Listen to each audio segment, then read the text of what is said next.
Hello my YouTube family, कैसे हैं आप लोग।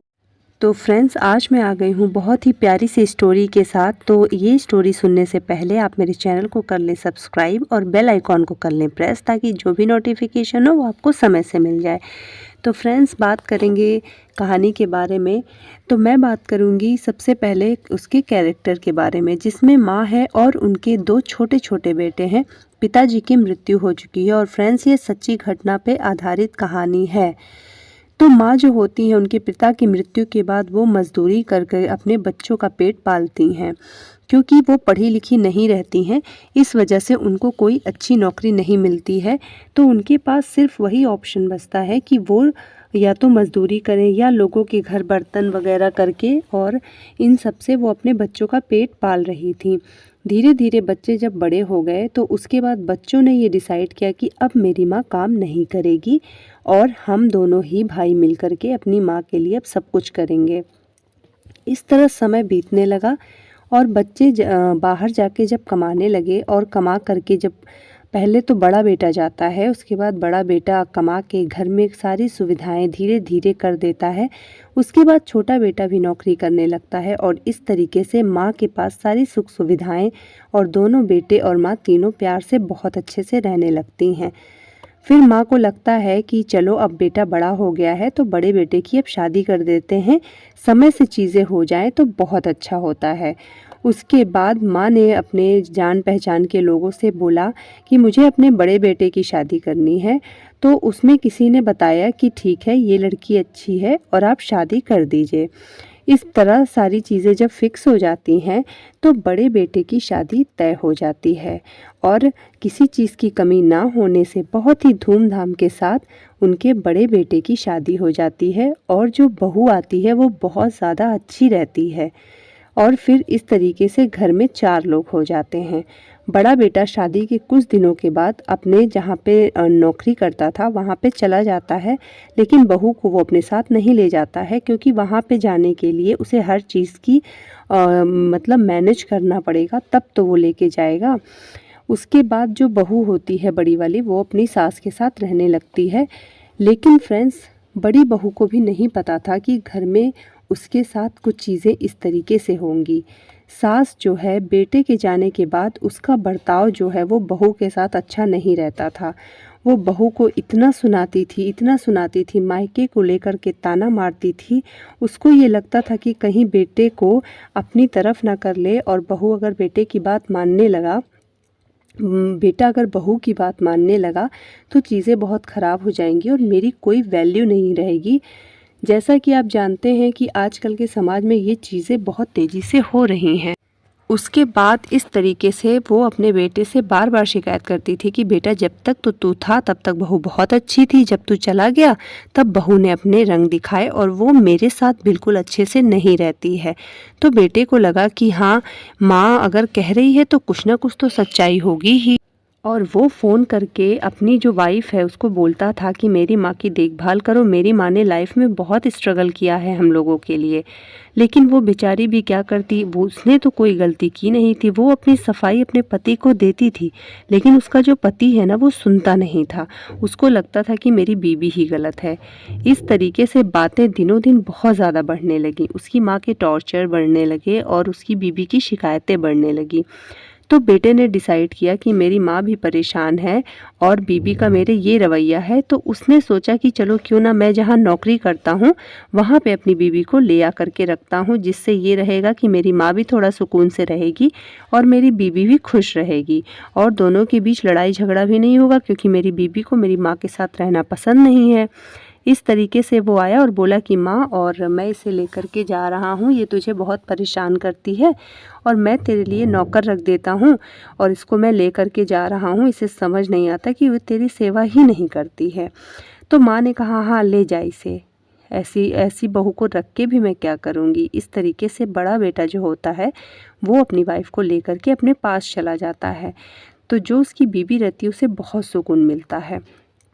इस तरीके से समय बीतने लगता है और छोटा बेटा भी शादी के योग्य हो जाता है। तो माँ सोचती है कि चलो इसकी भी शादी कर देते हैं। तो सब तरफ बोलती है, तो फिर एक रिश्ता आता है, और रिश्ता जहाँ पे भी तय होता है वहाँ पे लड़की के माँ नहीं होती हैं, पापा रहते हैं और माँ नहीं रहती, भाई और भाभी रहते हैं। तो शादी तय हो जाती है और शादी हो जाती है। अब कहते हैं ना कि जिसका रवैया एक के साथ जैसा रहता है दूसरे के भी साथ वैसा ही रहता है। तो दूसरी बहू के साथ भी उनकी माँ का जो रवैया था वो वैसे ही था। पहली बहू को तो सिर्फ वो सुनाती थी और बोलती थी, लेकिन जो दूसरी बहू थी उसके साथ वो मारपीट भी करती थी, उसको मारा पीटा करती थी। लेकिन वो इतनी सीधी सादी थी, वो कुछ बोलती नहीं थी। और अगर वो अपने पति से कुछ बोलती थी कि आपकी माँ ने ऐसा किया है, तो वो मानने को तैयार ही नहीं होता था। छोटा बेटा कहता था कि नहीं, मेरी माँ ऐसा कर ही नहीं सकती, मेरी माँ इतनी सीधी सादी है और इतना स्ट्रगल मेरी माँ ने देखा है। अब वो बच्चे अपनी माँ का हर चीज़ देख करके बड़े हुए थे और वो इस चीज़ को एक्सेप्ट नहीं कर पा रहे थे। अब बहू भी बेचारी क्या करती, वो तो एकदम परेशान हो गई थी कि कौन सा तरीका ऐसा अपनाया जाए कि जिससे मेरे पति को ये लगे कि मैं सही हूँ और जो इनकी माँ है वो हमारे साथ गलत कर रही हैं। उसने अपनी बड़ी भाभी से बात की, मतलब अपनी जेठानी से भी बात की। तो उसकी जेठानी ने बोला कि नहीं, तुम्हारे साथ मारा पीटी करती हैं, उन्होंने मेरे साथ भी कम नहीं किया है और वो मुझे बहुत ताना मारती थी। अच्छा हुआ कि मेरे पति मुझे यहाँ लेकर के आए और मैं यहाँ सुकून से रह रही हूँ। छोटी बहू तो ये भी नहीं कर सकती थी क्योंकि उनका जो बेटा है छोटा वाला, वो वहीं पे नौकरी करता था और उसे वहीं पे रहना पड़ता था। दिन भर तो वो सारा टॉर्चर सहती थी, लेकिन जब बेटा आ जाता था तो माँ इतने अच्छे से रहती थी कि जैसे लगता था कि घर में कुछ हुआ ही नहीं है। बेटे के सामने बस बहू बहू बहू बहू करती रहती थी और जब इधर उधर बहू होती थी तो बेटे से शिकायत करती थी। तो बेटे को लगता था कि मेरी वाइफ में ही सारी गलतियाँ हैं, मेरी माँ में कोई गलती नहीं है। इस तरीके से टॉर्चर सहते सहते एक दिन उसकी माँ ने कहा कि इसको इसके मायके ले जाके छोड़ा, इसका मन बहुत बढ़ गया है। तो बेटा कहता है कि ठीक है माँ। तो वो कहती है कि मेरे मायके में मेरी माँ नहीं है, आप वहाँ पे मुझे मत छोड़िए, क्योंकि उसको पता था कि उसकी जो भाभी है वो उसकी रिस्पेक्ट बिल्कुल भी नहीं करेगी और वो यहाँ पे तो 2 वक्त की रोटी भी पा जा रही है, वहाँ पे तो वो भी नहीं पाएगी। इस तरीके से वो सबके हाथ पैर जोड़ने लगी। लेकिन कहते हैं ना कि जो सास होती है वो नहीं मान रही थी। फिर दूसरे दिन क्या होता है, रात में वो अपने बच्चों को किसी तरह खिला पिला के और जब सब लोग सो जाते हैं तो वो घर छोड़ करके निकल जाती है। और घर छोड़ के जब वो निकलती है तो गांव के लोग तो उसे पहचानते ही हैं और कहते हैं अरे ये तो फलाने की बहू है, कहाँ जा रही है। लेकिन वो किसी से बात नहीं करती है और सीधे वहाँ से निकल के एक बस पकड़ लेती है अपने दोनों बेटियों के साथ।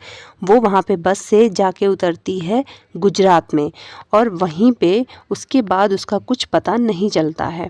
यहाँ पे छोटा बेटा जो है बहुत परेशान रहने लगता है और अपनी नौकरी भी छोड़ देता है। कहता है कि मैं किसके लिए कमाऊँगा जब मेरे बच्चे ही नहीं है, मेरी बीवी ही नहीं है। उसकी माँ कहती है अरे वो भाग गई होगी, उसका ऐसे ही कैरेक्टर था, वो बहुत ही बेकार औरत थी। उसके बेटे को लगता है कि हाँ, हो सकता है कि मेरी बीवी किसी के साथ भाग गई हो, क्योंकि माँ हमेशा कहती थी कि वो अच्छे कैरेक्टर की नहीं है। इस तरह से दिन बीतने लगे। फिर हुआ कि चलो अब घर बैठ के कैसे काम चलेगा, कहीं ना कहीं नौकरी करने चलते हैं। और भगवान की ये महिमा देखिए कि बेटा जो होता है वो भी गुजरात ही कमाने जाता है। छोटा बेटा गुजरात कमाने जाता है और उसके बाद गुजरात में वो एक मार्केट में जाता है। तो वहाँ पे वो कुछ सामान खरीद रहा होता है, तभी उसके सामने एक हाथ फैलता है, कहता है कि कुछ दे दो, मुझे भूख लगी है। और उसके सामने उसकी बीवी और 2 बच्चे रहते हैं। पहले तो वो उन्हें नहीं पहचान पाता है, लेकिन कहते हैं ना कि अपना जो होता है, अपना परिवार जो होता है, वो समझ में मतलब वो उसे पहचान ही लेता है और उसे पहचानने में वो कोई गलती नहीं कर सकता है।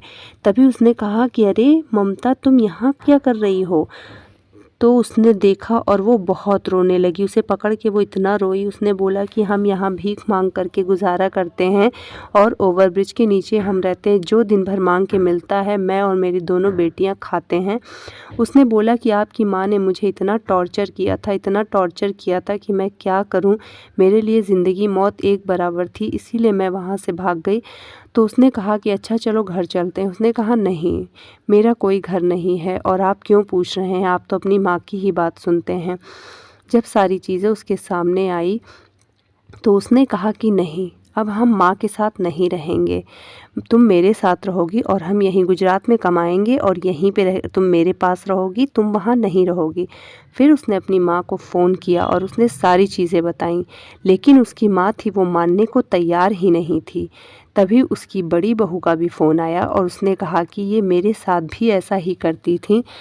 तब जाके दोनों बेटों के सामने सारी चीज़ें जब खुली, तब उनकी माँ की असलियत सामने आई। तो फ्रेंड्स, आप मुझे ये बताइए कि क्या उनकी माँ का ये सही था? आज के समाज में बेटे इतने अंधे हो गए हैं कुछ कि वो सिर्फ अपनी माँ की ही बात मानते हैं, अपनी बीवी की तो बात मानते ही नहीं हैं।